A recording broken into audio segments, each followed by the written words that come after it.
જય હિન્દ વિદ્યાર્થી મિત્રો, હું ચિરાગ બરાડ। તો આપણા નજીકના એરિયામાં આવેલી કેન્દ્રીય વિદ્યાલયમાં આપણા બાળકને બાલવાટિકા 1, 2 અને 3માં એડમિશન મેળવવા માટેના ફોર્મ શરૂ થયા છે। તેની સંપૂર્ણ વિગત આપણે આજના લેક્ચરમાં જોવાના છીએ। તો આ વિડીયોને સ્કીપ કર્યા વગર તમારે છેલ્લે સુધી જોવાનો છે, જેથી આ કેન્દ્રીય વિદ્યાલયના જે ફોર્મ છે તેની સંપૂર્ણ સચોટ માહિતી આપના સુધી પહોંચે।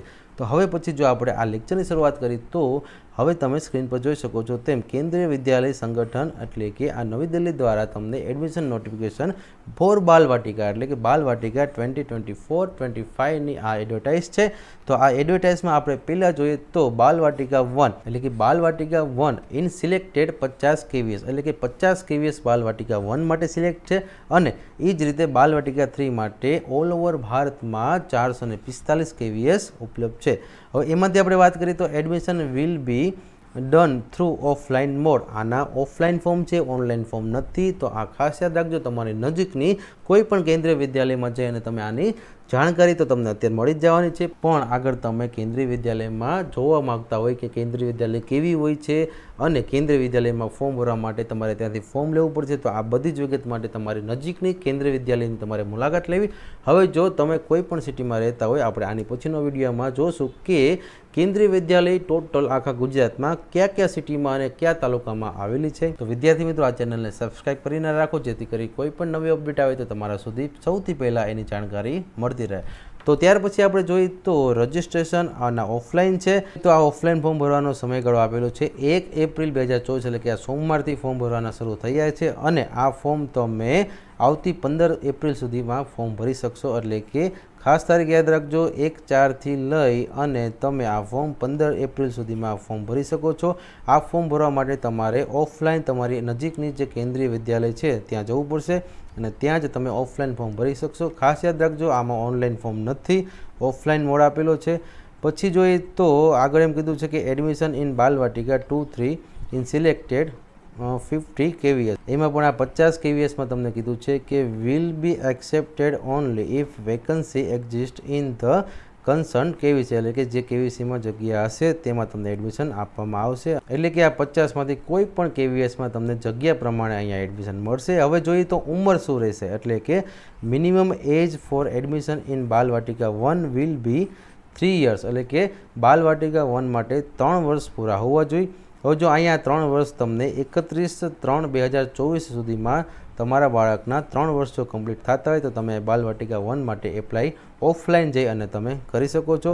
પછી આગળ કીધું છે કે child Born on 1 April should also B considered એટલે કે 1 એપ્રિલે જન્મ હશે તો પણ ચાલશે। ત્યાર પછી જોઈએ તો બાલવાટિકા 1, 2, 3 માટે તમને અહીંયા મિનિમમ અને મેક્સિમમ એજ આપેલી છે, એટલે કે આ 31 માર્ચ તમારે બધા વર્ષની 31 માર્ચ તમારે ગણીને આ ઉંમર આધારે તમારે જોવાની કે બાળકની ઉંમર કેટલી થાય છે, અને એમાં પણ વર્ષના 31 માર્ચને ધ્યાનમાં રાખી તમારે ઉંમરની ગણતરી કરવાની। હવે જોઈએ તો બાલવાટિકા 1 માટે અહીંયા 3 year but less than 4 year એટલે કે ઓછામાં ઓછા મિનિમમ 3 વર્ષ થવા જોઈએ, વધુમાં વધુ તે 4 year એટલે કે 4 વર્ષના થવા જોઈએ। ત્યાર પછી બાલવાટિકા 2માં તમને કીધું છે કે મિનિમમ 4 વર્ષ અને મેક્સિમમ 5 વર્ષ। બાલવાટિકા 3 માટે 5થી 6 વર્ષ વચ્ચેની તમારી બાળકની ઉંમર થવી જોઈએ। તો આ રીતે તમે ક્રાઇટેરિયા સમજી શકો। તો આ રીતે તમારે આ બાલવાટિકા 1, 2 અને 3 માટે તમારા બાળકની ઉંમર જોઈ અને આગળ એપ્લાય કરવાનું। ત્યાર પછી જોઈએ તો maximum age limit can be relaxed by 2 year in case of children with special needs એટલે કે સ્પેશિયલ નીડ્સના જે સ્ટુડન્ટ છે તેમની માટે બાય ધ પ્રિન્સિપાલ એટલે કે 2 year એટલે કે 2 વર્ષની છૂટ આપવામાં આવી છે। પછી જોઈએ તો admission will be given as per priority category and reservation norms mention in the admission guidelines જે 2024-25માં આપેલી છે તે અનુસાર અહીંયા એડમિશનની આખી પ્રોસેસ ચાલશે। પછી ત્યાર પછી કીધું છે કે જો તમે admission will not be granted એટલે કે તમારું એડમિશન માન્ય નહીં હોય અથવા તો ખોટી ડિટેલ ભરેલી હશે તો આગળ તમારું એડમિશન કેન્સલ થશે। ત્યાર પછી કીધું છે કે વધુ માહિતી માટે તમે અહીંયા કોન્ટેક્ટ પ્રિન્સિપલ અથવા તો એડમિશનના જે ઇન્ચાર્જ હોય છે તેની તમે માહિતી લઈ શકો છો। તો અહીંયા તમને બાલવાટિકા 1, 2 અને 3 માટેની આ જાહેરાત હતી। આ ફોર્મ ભરવાના સમયગાળો તમારે ખાસ યાદ રાખવાનો છે, 1 એપ્રિલથી 15 એપ્રિલ 2024 સુધીમાં તમે આ ફોર્મ તમારા બાળક જે બાલવાટિકા 1, 2 અને 3 માટે એપ્લાય કરવા માગતા હોય તો તમે અહીંયા ઓફલાઈન જઈ અને તમે આ ફોર્મ ભરી શકો છો. ખાસ યાદ રાખજો, અહીંયા ઓનલાઈન ફોર્મ નથી, ઓફલાઈન ફોર્મ છે.